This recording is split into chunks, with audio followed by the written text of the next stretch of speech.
નમસ્કાર, money મેનેજરના budget special શોમાં આપનું સ્વાગત છે. તો બજેટ આવી ચૂક્યું છે અને ટેક્સના નવા રજીમમાં ફેરફાર, તો LTCG અને STCGમાં પણ ફેરફાર, તો સ્ટેન્ડર્ડ ડિડક્શનમાં વધારો, રિટેલ રોકાણકાર માટે આ બજેટ મહત્વનું રહ્યું છે. તો વિગતવાર વિશ્લેષણ કરીશું નિષ્ણાંતો સાથે, અને આ માટે આપણી સાથે જોડાયા છે ફુલસર્કલ ફાઇનાન્શિયલ પ્લાનર્સ એન્ડ એડવાઇઝર્સના certified financial planner Kalpesh Ashar, Transit કેપિટલના ડિરેક્ટર કાર્તિક ઝવેરી અને નિમિત્ત કન્સલ્ટન્સીના ફાઉન્ડર અને ચાર્ટર્ડ એકાઉન્ટન્ટ નિતેશ બુદ્ધદેવ. આપ બધાનું સ્વાગત છે. ને આજે આખરે બજેટ આવી ગયું છે અને જે મેઇન ફોકસ રહ્યું છે, નિતેશજી તમારાથી શરૂઆત કરીશ, બિકોઝ એ મેઇન ઇન્ટરેસ્ટ છે આપણા બધાનો. કઈ રીતના ન્યૂ રિજીમમાં ટ્વીક કરાયું છે અને આપણે જાણીએ છીએ કે બધાને હવે ન્યૂ રિજીમ તરફ પુશ કરવાની આ કોશિશ છે, જે આપણે પ્રી બજેટ શોમાં પણ વાતચીત કરી હતી. કઈ રીતના ફેરફાર કરાયા છે?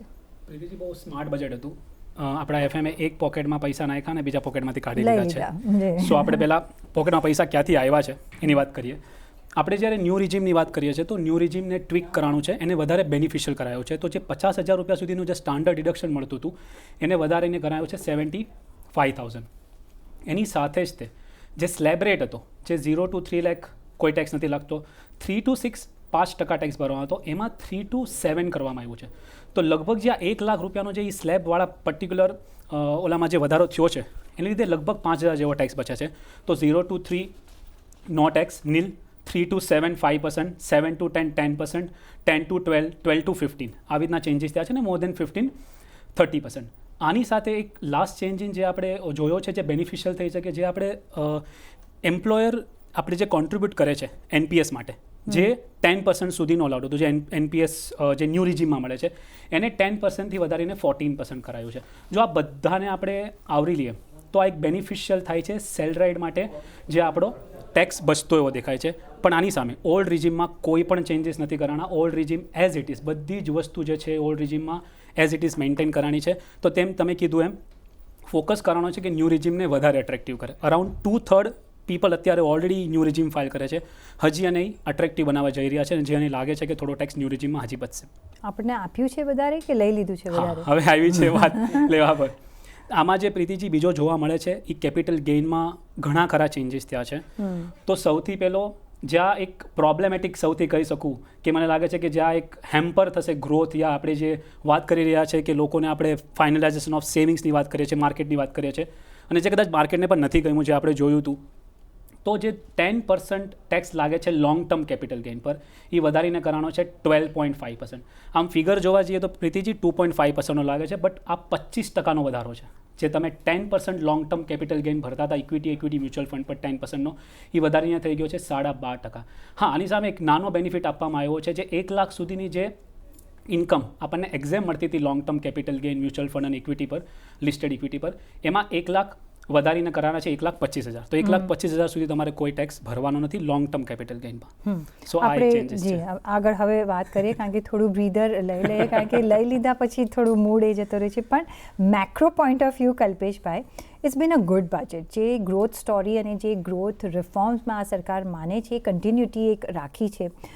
કઈ રીતના તમે જોઈ રહ્યા છો? બિકોઝ આ વખતે જે ફોકસ છે women, youth, education, skill development, job creation, આ બધા પર આપણે સારો એવો ભાર મુકાતા જોયો છે. કઈ રીતે તમે જોઈ રહ્યા છો?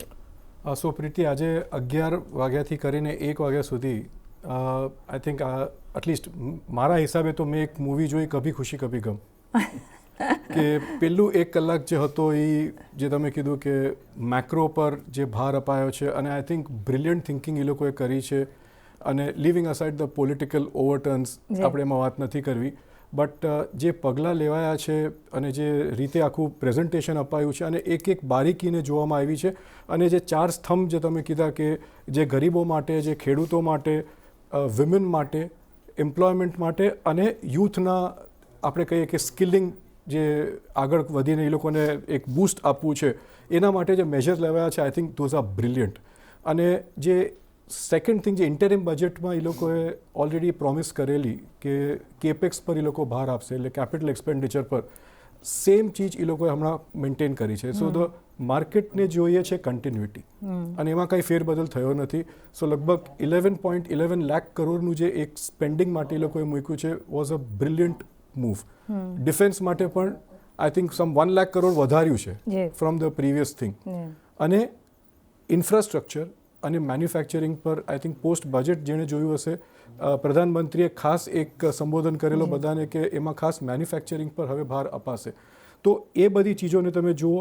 પ્લસ મોર ઇમ્પોર્ટન્ટ મારા માટે એક મેક્રો તરફ, I am a personal financial planner, but macro જોવું જરૂરી છે કે ફિસ્કલ ડેફિસિટ જે છે એ આજે 4.9% ઓફ GDP છે, જે ગયા વખતે 5.1 હતી, અને એ લોકોનો નેક્સ્ટ યરનો જે ટાર્ગેટ છે એ છે 4.5નો છે. તો આ બધા જે સંકેતો છે આપણી ગ્રોથ કે આપણી GDP કે જે એ લોકોને ડેફિસિટ રિડ્યુસ કરવી છે એના માટે બ્રિલિયન્ટ છે. અને એનું ડાયરેક્ટ એક કનેક્શન આપણે જોશું કે એનું એક ડાયરેક્ટ જે એક રિલેશન કહીએ એ આપણા કેપિટલ માર્કેટ્સ અને ઇક્વિટી માર્કેટ્સ પર આવે છે. સો જો તમે ઇન્ડસ્ટ્રી, તમારા ફંડામેન્ટલ્સ, તમારું ગ્રોથ એકદમ ટોપ પર હશે, એવરીથિંગ ઇઝ ઓન ગ્રીન, તો કેપિટલ માર્કેટ્સ પર એનો શેડો આવવાનો જ છે પોઝિટિવલી. હવે જો તમે જે કભી ગમની વાત કરી મેં, એ તમે જુઓ અને કેપિટલ માર્કેટ્સને હમણાં તમે જુઓ કે એ લોકોને પણ અંદેશો છે જ કે હમણાં એ લોકોના હિસાબે ઓવરહીટિંગ થઈ ચૂક્યું છે ઇન ધ ઇક્વિટી માર્કેટ્સ. અને ગુડ ઇન્સ્ટ્રુમેન્ટ્સ અને ડેન્જરસ ઇન્સ્ટ્રુમેન્ટ્સ બંનેમાં આગળ વધી રહેલા. તો ત્યાં એ લોકોએ ટેક્સેશનના માધ્યમથી અને પ્લસ STT વધારીને, જે નિતેશે સમજાયું ટેક્સ સ્લેબ્સ વધારીને, આઈ થિંક ત્યાં એક ટેમ્પરરી એ લોકો એક રોક લગાવવાની કોશિશ કરી છે. મારા હિસાબે કે આ એક વધારવાની જરૂર નહોતી. બટ તમે જો એક મેક્રો હિસાબે તમે મને પૂછ્યું કે અગર દેશ કમાતું હોય, દેશ આગળ વધતું હોય અને આપણે કમાતા હોઈએ, એમાંથી થોડોક ટેક્સ વધારે પણ આપવો પડે તો I think we should not have a problem. Provided આપણે આગળ જતા આપણે કમાતા હોઈએ તો. કારણ કે આપણે કમાવાની તક કાર્તિકભાઈ જોઈ રહ્યા હતા. મે બી આપણે વાત કરી હતી કે બહુ ટ્વીક ના કરે તો સારું, કારણ કે જે રીતે આપણા કેપિટલ માર્કેટ્સ ગ્રો કરી રહ્યા છે, પણ એમાં આવ્યો છે ફેરબદલ. એક સેન્ટિમેન્ટલ એક ધક્કો જરૂરથી લાગ્યો છે. હવે આપણે વધારે ક્લેરિફિકેશન માટે જોઈશું. પણ કઈ રીતના તમે જોઈ રહ્યા છો? હવે આ ટ્વીક થઈ જ ગયું છે, કઈ રીતના કેપિટલ માર્કેટ્સ ઇન્વેસ્ટરના સેન્ટિમેન્ટ્સ અને રિટર્ન વાઇઝ કઈ રીતના આપણે ઇફેક્ટ કરી શકે છે આગળ જતાં? જે રીતે કલ્પેશે કીધું કભી ખુશી કભી ગમ ને, તો મને તો લાગે છે કે ગમની કંઈ જરૂરત જ નહોતી એકચ્યુઅલી. જે મેક્રો ઇકોનોમી હતું બધું જ ફર્સ્ટ ક્લાસ હતું. જ્યારે હું બજેટ જોતો હતો 11 વાગે જોવાનું ચાલુ કર્યું, મેં કીધું આ તો 7, 8, 9 મારો સ્કોર આમ ઉપર જતો હતો. ઓકે, અને થોડી વાર પછી ખબર પડી કે યાર આ બધું કરવાની શું જરૂરત છે. મીન્સ તમે કમાઓ, પછી ટેક્સ ભરો અને બાકીના પૈસા ખર્ચી નાખો. કારણ કે બીજી બધી જ વસ્તુ તમે કાંઈ પણ કરવાની કોશિશ કરશો, ઇવન ખર્ચો કરશો, તમારે ટેક્સ લાગશે. એટલે મને લાગે છે કેટલી બધી જગ્યાઓ પર જ્યાં કોઈ જાતની ચેન્જ કરવાની જરૂરત નહોતી, ત્યાં સ્થિરતાની જરૂરત હતી. અને કેટલા બધા એક આપણે મને આ ટ્રેન્ડ દેખાઈ રહ્યો છે કે બધું જ તમારું ટેક્સ થશે. ચાલો, એમાં કંઈ વાંધો નથી, ટેક્સ આપવામાં કોઈ તકલીફ નથી, પણ જે ટેક્સ માટે જે તમે મહેનત કરાવો છો, જે તમે એડમિનિસ્ટ્રેટિવ તકલીફો આપો છો બધાને, એની જરૂરત નથી. આજે તમે ટ્રાવેલ કરો કે બાળકોને તમે ભણવા મોકલો, તમે એની પર ટેક્સ માંગો છો, 20% ટેક્સ એક્સ્ટ્રા કેશ ફ્લોમાંથી જાય, ભલે એડજસ્ટમેન્ટ કરી આપો છો. ઓકે, પણ એની જરૂરત શું છે? આટલો અવિશ્વાસ. તમે ગાડી વેચો તો તમે ટેક્સ માંગો છો, TCS માંગો છો. ઓકે, પછી તમે હવે નવું વસ્તુ આજે જોયું કે પાર્ટનરશિપ કંપનીમાં પાર્ટનર ડિરેક્ટરને તમે એક સર્ટન નાનકડો માત્રા છે કે જે 3 લાખ હતું, જે હવે 6 લાખ થઈ ગયું છે, તમે એટલી સેલરી આપશો, એમાંથી પણ તમને ટેક્સ જોઈએ છે. પણ પ્લીઝ અન્ડરસ્ટેન્ડ, એ જે પૈસા જાય છે, જે પાર્ટનરને જાય છે, પાર્ટનર પર્સનલ ઇન્કમ ટેક્સ તો આપે જ છે, અને એટલું જ આપે છે, કદાચ એનાથી વધારે આપે છે સરચાર્જ ને બધું મેળવીને. તો કેટલી બધી આવી વસ્તુઓ છે કે જેમાં આ ફેરફાર કરવાની જરૂરત જ નથી આજે તમારે. તો કેટલો અવિશ્વાસ. જો તમારે TDSની જ આખી રિજીમ કરવી હોય તો તમે TDS જ કરો ને, ઇન્કમ ટેક્સ જ કાઢી નાખો ને. કારણ કે આજે તમે જે પણ વસ્તુ કરવા જાઓ છો, જે પણ ટ્રાન્ઝેક્શન કરો છો, એમાં તમે ટેક્સ માંગવા માંડી ગયા છો. હવે ફોર એક્ઝામ્પલ એક નાનકડી એક્ઝામ્પલ આપીએ, 50 લાખની નીચેની પ્રોપર્ટી ઉપર ત્યાં TDS કાપવાની જરૂરત નહોતી, બરાબર છે, પણ લોકો ભૂલ કરતા હતા કે અલગ અલગ લોકો કરી નાખે. પણ કેટલો અવિશ્વાસ. તમે રિપોર્ટ તો કરી જ રહ્યા છો ને, તો તમારે આની પર અગેન એન્ડ અગેન તમે કેટલી વાર ટેક્સ કરશો? Double tax, triple tax, GST. તમે GSTને વધારતા જાઓ છો, એને વિકસિત કરતા જ જાઓ છો. તમે GST કાઉન્સિલની દર વાર મિટિંગ થાય છે, તમે એમાં નવા વસ્તુઓ લઈ આવો છો, જેમાં તમે ઇનપુટ ક્રેડિટ બ્લોક કરી દો છો. એટલે દેટ મીન્સ કે માણસ કમાય, પછી ખર્ચો કરે, ખર્ચા પર GST આપે, એની ઇનપુટ ક્રેડિટ નહીં મળે, અને કેટલી બધી વસ્તુની ઇનપુટ ક્રેડિટ ધીરે ધીરે બંધ થતી જાય છે. તો ધીસ ઇઝ એકચ્યુઅલી ક્યાંક જઈને, અને આ તો ક્લિયરલી આ વખતના મેમોરેન્ડમમાં લખ્યું છે કે હાઈ નેટવર્થ ઇન્ડિવિજ્યુઅલ્સને આ ફાયદો થાય છે, એટલે એ ફાયદો ના થવો જોઈએ બીજા વર્ડ્સમાં. પણ ભાઈ આ જ હાઈ નેટવર્થ ઇન્ડિવિજ્યુઅલ્સ છે જ તમારા 8 કરોડ રિટર્નના જે 10% લોકો છે એ જ તમને મેક્સિમમ ટેક્સ આપી રહ્યા છે. તો એક લેવલનું એક જાતનું છે ને ફ્રસ્ટ્રેશન ઊભું થઈ જાય કે તમે કેટલો ટેક્સ કરો અને કેટલો અવિશ્વાસ. ટેક્સ આપવામાં તકલીફ નથી, પણ કેટલો અવિશ્વાસ. બધી જ વસ્તુમાં ટેક્સ લેવાનો, બધી જગ્યા પર TCS ને TDS અને કંઈક લિમિટ થઈ જાય. જે વસ્તુમાં TDS ઓછો કર્યો છે સારું છે, જેમ કલ્પેશે કીધું કેટલી બધી જગ્યા પર કસ્ટમ ડ્યુટી ઓછી કરી નાખી, તો એટલે દેશ માટે બહુ સારું છે.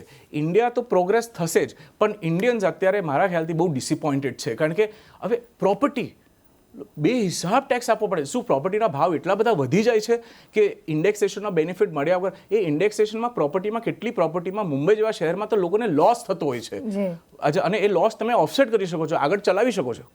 તમે બધો લોસ વાઇપ આઉટ કરી નાખ્યો અને કીધું કે હવે તમે ટેક્સ ભરો એની પર. સો ઘણું બધું મારા મતે અનફેર થઈ ગયું છે. એટલે મારા મનમાં છે ને બધું સ્કોર જેટલો ઊંચો પડેલો સ્ટોક માર્કેટની જેમ ગઈકાલ સુધી ઊંચું હતું ને પછી નીચે પડી ગયું. એટલે મારું સારાંશ એવી રીતે છે. બાકી ઘણું બધું સારું થયું છે, બજારમાં કંઈ તકલીફ નથી. પૈસા હોય ઇન્વેસ્ટ કરતા રહ્યો અને વધારે કરતા રહ્યો. જે શોર્ટ ટર્મ કરવાનું છે તો કરશે જ, એ કંઈ 20% ઉપર અટકવાનું નથી. જે ફ્યુચર્સ કરશે એ તો કરશે જ, એને STTથી કોઈ તકલીફ નથી થવાની. પણ અનનેસેસરી આટલી બધી વસ્તુઓ કરવાની છે. અને પાછું એમાં કીધું છે કે આપણે કોમ્પ્રિહેન્સિવ રિવ્યૂ કરવો છે, ઇન્કમ ટેક્સને સિમ્પ્લિફાઈ કરવી છે. જો સિમ્પ્લિફાઈ કરવી હોય તો આટલું કોમ્પ્લિકેટ કેમ કરો છો? એ જ મારું સબમિશન છે. કાર્તિકભાઈ, just take a breather, you need a glass of water, cool down. પણ હવે આપણે પોઝિટિવ થોડું વાત કરીએ. આપણે ઓફકોર્સ યસ, ઇન્ડિયા ગ્રો થશે તો ઇન્ડિયન્સે પણ ગ્રો થવું. I completely agree with that. Ease of doing business, ease of filing income ટેક્સની પણ આપણે ચર્ચા કરી હતી આપણા પ્રી બજેટ શોમાં. નીતિશ, બીજા કયા? કારણ કે આપણે જોયું છે કે ઓલ લિસ્ટેડ અસેટ્સ અને અનલિસ્ટેડ અસેટ્સ પર પણ ડિફરન્ટ ટેક્સ સ્ટ્રક્ચર છે. કઈ રીતના આપણને અફેક્ટ કરી શકે છે? આપણે શું ધ્યાનમાં રાખવાનું રહેશે? શ્યોર પ્રીતિજી. લગભગ લાસ્ટ 4-5 વર્ષથી હું જોઉં છું અને હું પણ બોલું છું ને મેં ઘણા એક્સપર્ટને જોયું છે કે કેપિટલ ગેઇન છે ને બહુ કોમ્પ્લિકેટેડ છે, એને સિમ્પ્લિફાઈ કરવું જોઈએ. તો અહીંયા રેશનલાઇઝેશન જોવા મળ્યું છે પ્રીતિજી. હવે ખાલી બે જ તરીકેના તમને હોલ્ડિંગ પીરિયડ દેખાશે, એક તો 12 મંથ અને બીજું 24 મંથ. આની અંદર તમારું આખું કેપિટલ ગેઇન આવી જશે ઓવર ધ એસેટ ક્લાસ. બધું જ તમે કાંઈ પણ જોડી લો. હવે 24 મંથમાં પહેલાં 36 મંથ હતું ગોલ્ડ માટે, બોન્ડ માટે, એ થઈ ગયું છે 24 મંથ્સ. પ્રોપર્ટી માટે 24 મંથ્સ હતું, એ 24 મંથ્સ રખાણું છે. ઇક્વિટી મ્યુચ્યુઅલ ફંડ યા લિસ્ટેડ એને 12 મંથ રખાણું છે. તો બે જ અસેટ, આપણે બે જ વસ્તુ જોવાની છે કે તમે જે અસેટ હોલ્ડ કરો છો એ ફાઇનાન્શિયલ અસેટ છે, જેમ કે ઇક્વિટી, તો 12 મહિનાથી ઉપર હશે તો એ લોંગ ટર્મ, અને નીચે શોર્ટ ટર્મ. અને શોર્ટ ટર્મવાળો જે ટેક્સ હતો 15%, એ વધારીને 20% કરવાનો છે. આ એક નેગેટિવ જોવા મળ્યું છે. એની સાથે જો તમે પ્રોપર્ટી હોલ્ડ કરી રહ્યા છો 24 મહિનાથી વધારે, તો તમારે ઇન્ડેક્સેશનનો બેનિફિટ મળતો હતો અને એની અંદર તમને મળતું હતું તમારે ટેક્સ ભરવાનો હતો 20%. એ ઘટાડીને કરવાનો છે 12.5% પ્રીતિજી. તો એક આ પોઝિટિવ પણ જોઈ શકો અને આ નેગેટિવ પણ થઈ શકે. આ એક થોડો ડાઇસી એરિયા છે અને થોડો ટ્રિકી એરિયા છે. કેસ ટુ કેસ ડિપેન્ડ કરશે કે પ્રોપર્ટી અને ગોલ્ડ પર હવે 24 મહિના કરતાં તમે ઉપર તમે અસેટ હોલ્ડ કરો છો અને પછી તમે વેચો છો તો એ લોંગ ટર્મ કેપિટલ ગેઇન છે અને ટેક્સ માત્ર ભરવો પડશે 12.5%. પણ ઇન્ડેક્સેશન કન્સેપ્ટ હટાવી દેવાયો છે, જે એક બહુ મોટો બેનિફિટ હોઈ શકે. જેમ કાર્તિકભાઈએ વાત કરી આપણને, એક એક્ઝામ્પલ આપીશ પ્રીતિજી. સમજો કોઈ 2 કરોડની પ્રોપર્ટી તમે આજે વેચો છો, જે તમે 10 વર્ષ પહેલાં 1 કરોડમાં લીધી છે. હવે જો ઇન્ડેક્સેશન અને જોડું અને 20% પણ ટેક્સ આપું તો લગભગ મારો ટેક્સ ભરવાનો આવશે 10,14,000 રૂપિયા. બટ હવે આ ટ્રિકી એટલે મેં કીધું કે આપણને લાગે છે સારું છે કે હવે 10,14,000ની બદલે મારો ટેક્સ ઓછો થશે, કારણ કે મને 12.5% જ ભરવાના છે. તો 20% લેખે છે 1 કરોડ ઉપર આફ્ટર ઇન્ડેક્સેશન 10,15,00,000 રૂપિયા જેવું. બટ મેં જ્યારે કેલ્ક્યુલેટ કર્યું અને મેં ઇન્ડેક્સેશનને કાઢી નાખ્યું તો મારો ટેક્સ ભરવાનો આવે છે 13,00,000 રૂપિયા. તો અહીંયા 2.5-3 લાખ જેવો તમારો આ 1 કરોડના ગેઇન પર ટેક્સ વધારે દેખાય છે. તો મેં જેમ કીધું એમ, અગર 4-5 વર્ષનો હોલ્ડિંગ પીરિયડ હશે તો કદાચ એટલો મોટો ઇન્ડેક્સેશનનો બેનિફિટ ન મળતો હોય તો આ એડવાન્ટેજ છે. બાકી ઘણા લોકોમાં છે આ ડિસએડવાન્ટેજ છે. તો હવે બધા જો પ્રોપર્ટી લેશે તો કેટલા વખતમાં વેચી કાઢશે? બીકોઝ આ પણ જોવું પડશે, કારણ નહીં તો મોટો માર પડી જશે આમાં. સો એક રીતે બીકોઝ બધા લોંગ ટાઈમ માટે લેતા હોય છે. સી ગોલ્ડ અને ઇક્વિટી અને ફોર એક્ઝામ્પલ પ્રોપર્ટી તો એટલીસ્ટ જે ફિઝિકલ અસેટથી લોકો લોંગ ટર્મ માટે જ લેતા હોય છે, બરાબર છે. પણ એ લોકોએ રેશનલાઇઝ શું કર્યું છે કે હવે તમે ઇક્વિટીમાં ઇન્વેસ્ટ કરો, ગોલ્ડમાં ઇન્વેસ્ટ કરો કે પ્રોપર્ટીમાં, પ્યોરલી બેઝડ ઓન મેરિટ કરો. અમે ટેક્સેશનમાં કોઈ ડિફરન્સ નથી રાખતા. આ બહુ ક્લિયર અને લાઉડ મેસેજ આપવાનો છે. તો એ એક રેશનલાઇઝેશન આપણે જોઈ રહ્યા છીએ. પણ કાર્તિકભાઈ, બીજું જે ઇન્ડિવિજ્યુઅલને જે મેટર કરે છે NPSમાં, એમાં એક થોડુંક આપણે અનાઉન્સમેન્ટ આવતા જોઈએ અને એ પણ પાછા ન્યૂ રેજિમમાં જ છે, if I am not mistaken. કઈ રીતના તમે જોઈ રહ્યા છો અને બીજા કયા એવા ફાઇનર પોઈન્ટ્સ તમે આપણને અફેક્ટ થશે કારણ કે આઈ થિંક આપ્યું છે અને જતું રહ્યું છે આપ્યું છે અને જતું રહે છે અને આઈ થિંક જે ઇકોનોમિક સર્વેમાં બી આવ્યું હતું કે કોર્પોરેટ કરતાં ઇન્ડિવિજ્યુઅલ્સ આર પેઇંગ મોર ટેક્સ અને ટેક્સ પર ટેક્સ આપણે અમે કાર્તિકભાઈ સાથે બી વાત કરી હતી પ્રી બજેટ શોમાં કે more what if you are earning ₹100 we are paying away જો ટેક્સ પર ટેક્સ જોઈએ GST જોઈએ આ જોઈએ તે જોઈએ half of it you are paying અવે સો NPSના કેસમાં નિતેશે આઈ થિંક ફર્સ્ટમાં સમજાવ્યું કે 10% to 14% જે કોન્ટ્રીબ્યુશન ઓફ ધ એમ્પ્લોયર છે એ આઈ થિંક આપવામાં આવ્યું છે which is a good thing કે NPSના ભંડોળમાં તમારું એટલું વધારે તમારો એમ્પ્લોયર કોન્ટ્રીબ્યુટ કરે છે. એક બહુ યુનિક ફીચર આ લોકો આ વખતે ઇન્ટ્રોડ્યુસ કરી છે એ છે NPSમાં Vatsalya scheme. Now Vatsalya scheme was never there. I think આ એક બહુ પ્રોડક્ટિવ વિચાર છે કે પેરેન્ટ જે છે એક ઇન્વેસ્ટમેન્ટ સ્ટ્રોક પેન્શન કહીએ જે કેવું હોય પોતાના છોકરાઓ માટે કોન્ટ્રીબ્યુટ કરે. હજી એની ફાઇન પ્રિન્ટ જાણવી આપણને બાકી છે બટ આ કન્સેપ્ટ અને ફંડામેન્ટલ સમજાવું છું કે વાત્સલ્ય સ્કીમમાં પેરેન્ટ્સ પોતાના છોકરાઓ માટે કોન્ટ્રીબ્યુશન કરે એક છોકરો જન્મે કે 1 વર્ષના એજથી કે જે ફાઇન પ્રિન્ટમાં જોવા મળશે up to the age of 18 એટલે આપણે કહીએ કે જ્યાં સુધી મેજર બને ત્યાં સુધી અને એ પછી same scheme can be continued અને એને પછી નોર્મલ NPSમાં જે છોકરાના કરિયર માટે કે રિટાયરમેન્ટ માટે એક નોર્મલ NPSમાં કન્વર્ટ થઈ જાય છે. I think that's a very good long term thinking of the NPS concept અને એને સ્ટ્રેચ કરવામાં આવ્યો છે. બીજી વસ્તુ કહેવા માંગીશ on the same concept way મારે પણ કહેવું હતું કે ઇન્ડેક્સેશન વર્ડને જ આઈ થિંક આખી વોકેબ્યુલરીમાંથી હટાવવામાં નાખવાનું. આઈ થિંક ઇન્ડેક્સેશન આપણે ઘણી બધી ચીજોમાં પહેલાં ગણતા હતા અને એનું સ્ટ્રેટ ઇફેક્ટ રિયલ એસ્ટેટના લોકોને કે જે ખરીદારો છે કે પ્રોપર્ટી ડીલર્સ છે એને એની સ્ટ્રેટ ઇફેક્ટ લાગશે. હવે જેમ તમે કીધું કે એક હાથથી લો ને એક હાથથી દો એમાં જે ખુશીનું પાર્ટ હતું ફર્સ્ટ અવરમાં જે હતું એમાં તમે જુઓ તો 10 lakh crore was allocated for urban poor housing. હવે અર્બન પુઅર હાઉસિંગ કે આવાસ યોજનામાં જે પણ વધારે ઘરો બંધાય કે તમે શું ક્લાસિફાય કરો કોણ પુઅર છે કોણ rich but it comes under housing. અને હાઉસિંગમાં તમે જુઓ કે તમે જ્યારે ઘર લો કે ઘર વેચો ઇન્ડેક્સેશન વોઝ ઓલવેઝ તમારા મનમાં પ્લે કરતું હતું. હવે એ ચીજ હટાડી લેવામાં આવ્યું છે. એટલે શું તમે એમ કહેવા માંગો છો કે તમે રિયલ એસ્ટેટને પણ જેમ નીતેશે સમજાવ્યું કે શોર્ટ ટર્મમાં બેનિફિશિયલ રહે પણ લોંગ ટર્મનું હોય તો તમને લોસ થાય તો ઇવન રિયલ એસ્ટેટ તમને હવે પ્લે કરવું છે એવી રીતે એઝ અ ટ્રેડેબલ અસેટ લોકો કરે છે but it is still not considered to be a financial અસેટની જેમ તમે એને ટ્રીટ કરી શકો. એટલે આ એક જે એક આપણે કે અસમંજસ કે એમ્બિગ્યુટી છે એ બહુ જ એક આપણે કહે ને કે એવિડન્ટ છે આ બજેટમાં. કાર્તિકભાઈ આઈ થિંક આપણે હવે we are all are poor એમાં રેશનલાઇઝેશન થઈ ગયું છે જે રીતે આપણે વી આર પેઇંગ ધ ટેક્સ પણ કઈ રીતના તમે જોઈ રહ્યા છો બિકોઝ જે એક બીજો મુદ્દો છે જે I was talking two Niteshbhai before the show અને છે બાયબેક પર જે એમાં પણ થોડાક ટ્વીક્સ કરવામાં આવ્યા છે જો તમે એમના પર થોડી લાઇટ ફેંકી શકો તો કઈ રીતના તમે જોઈ રહ્યા છો એમાં કઈ રીતના અફેક્ટ આપણને થશે. So when you are offering to buy back okay તો તમને જે ઇન્કમ મળશે ઓકે જ્યાં સુધી મને સમજમાં આવ્યું છે અત્યાર સુધી it's like a dividend income that you are going to get. તમારા ટેક્સ સ્લેબ પ્રમાણે અને એ તો ડિવિડન્ડ છે જ ને અને એના તો આપણે કેટલી શો પણ કર્યા છે કે આ ડબલ ટેક્સ ને ટ્રિપલ ટેક્સ એટલે કંપની કમાય ખર્ચો કરે ટેક્સ ભરે પછી તમને ડિવિડન્ડ આપે પાછું તમને એની પર TDS કાપીને તમે એની પર ફરી ટેક્સ આપો એટલે એ પણ આ છે તે it is going to B considered like dividend only you know. પણ એકાદ નાની એક બે વસ્તુઓ છે જે મારે કેવી છે આમાં કે આપણી પાસે છે ને અત્યારે આપણો પોર્ટફોલિયો બહુ જોવાની જરૂરત છે. કઈ રીતના હવે ચેન્જીસ કરવાના એમાં છે ને તમે જે યાદ હશે કે જે જૂની આપણી ઇન્સ્યોરન્સ પોલિસીઝ હતી જે યુલિપની પોલિસીઝ હતી ફોર એક્ઝામ્પલ તમારી પાસે જેટલી એ બધું અત્યારે સોનું થઈ ગયું છે કારણ કે એ ટેક્સ ફ્રી છે બધું જે તમે જૂનું લીધેલું હશે ને તો જલ્દબાજીમાં એને કાઢી ન નાખવી કારણ કે યુલિપ છે અને જો ઇન્ડિયા તો ગ્રો થવાનું જ છે એમાં તો કોઈ ડાઉટ નથી એટલું બધું આમ કીધું હવે ફાર્મર જેવા ખેડૂતોને કીધું કે તમને 50% સુધીનું માર્જિન આપશું એટલે મીન્સ એ કેટલું વિકાસ કરવાનું ટ્રાય કરે છે રૂરલ ગ્રોથ હોય કે પછી ફાર્મર્સ એરિયામાં હોય કે સ્કિલ ડેવલપમેન્ટમાં હોય એટલે બે હિસાબ આપણે ગ્રોથ જોશું એમાં કોઈ જાતનો કોમ્પ્રોમાઇઝ નથી ઇનફેક્ટ આગળ જ જતું રહેશે. મને એમ થયું કે 11 લાખ કરોડની જગ્યાએ કદાચ 15 લાખ કે 20 લાખ કહી દીધું હોત ઇન્ફ્રાસ્ટ્રક્ચરમાં જો કે કીધેલું 110 લાખ કરોડની પાઇપલાઇન હતી 2020 અનાઉન્સ કરેલું પહેલાં એટલે આઈ વોઝ હોપિંગ કે ત્યાં થોડુંક વધારે પણ આજે નહીં તો 6 મહિના એ ફોકસ તો થવાનું જ છે. માનીને ચાલુ છે કે આજે 6 મંથલી બજેટ છે, આપણે અગેન ફેબ્રુઆરીમાં આપણે બીજું જોઈશું, એમાં ફૂલ બજેટ અને આપણે થોડા વખત આપણે પહેલા વાત પણ કરેલી કે સેક્ટર ફંડ્સમાં જરૂરથી એન્ટ્રી કરો, કારણ કે એટલા બધા ક્ષેત્રોમાં એટલું બધું પાવરફુલ ગ્રોથ તમને જોવા મળશે. એટલે કમાવાની તક ઓછી નથી થઈ, ભલે ટેક્સ થોડો વધી ગયો છે અને આપણે ક્યાં શોર્ટ ટર્મ ટ્રેડિંગ કરવું છે કે આપણે ક્યાં સ્પેક્યુલેશન ને એવું બધું કરવું છે, આપણે તો લોંગ ટર્મમાં જવું છે.